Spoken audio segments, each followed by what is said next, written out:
एक दिन गौतम बुद्ध ने एक दुखी व्यक्ति को देखा। व्यक्ति बुद्ध के चरणों में गिरकर अपने दुख का उपाय जानना चाहा। गौतम बुद्ध ने उस व्यक्ति को अपने पास बिठाया और बोले, तुम व्यर्थ में चिंतित हो रहे हो। सुख दुख हमेशा नहीं रहते। मैं तुम्हें एक कथा सुनाता हूँ, ध्यान से सुनो। किसी नगर में एक सेठ रहता था। वह बड़ा ही उदार और परोपकारी था।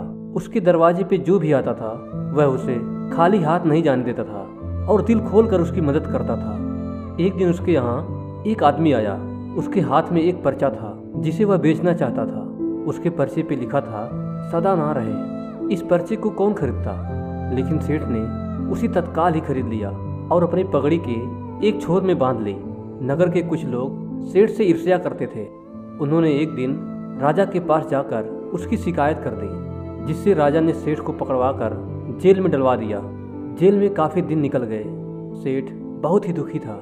क्या करे, उसकी कुछ समझ में नहीं आ रहा था। एक दिन अकस्मात सेठ का हाथ उसके पगड़ी की गांठ पर गया। उसने गांठ को खोलकर पर्चा निकाला और उसे पढ़ा। पढ़ते ही उसकी आंखें खुल गई। उसने मन ही मन कहा, अरे तो दुख की क्या बात है। जब सुख के दिन सदा ना रहे तो दुख के दिन भी सदा ना रहेंगे। इस विचार को आते ही वह जोर जोर से हंसने लगा और बहुत देर तक हंसता रहा। जब चौकीदार ने उसकी हंसी सुनी तो उसे लगा कि सेठ हमारे दुख के पागल हो गया है। उसने राजा को खबर दी। राजा आया और उसने सेठ से पूछा, क्या बात है। सेठ ने राजा को सारी बातें बता दी। उसने कहा, राजन, आदमी दुखी क्यों होता है?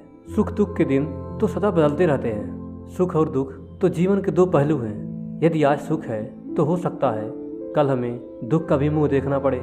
यह सुनकर राजा को बोध हो गया। उसने सेठ को निकलवा कर उसके घर भेज दिया। सेठ आनंद से रहने लगा, क्योंकि उसे ज्ञात हो गया था कि सुख के साथ साथ दुख के दिन भी सदा नहीं रहते हैं। बुद्ध के मुंह से यह कथा सुनकर उस आदमी के मन का बोझ हल्का हो गया। उसने गौतम बुद्ध का आशीर्वाद लिया और अपने घर की ओर चला गया।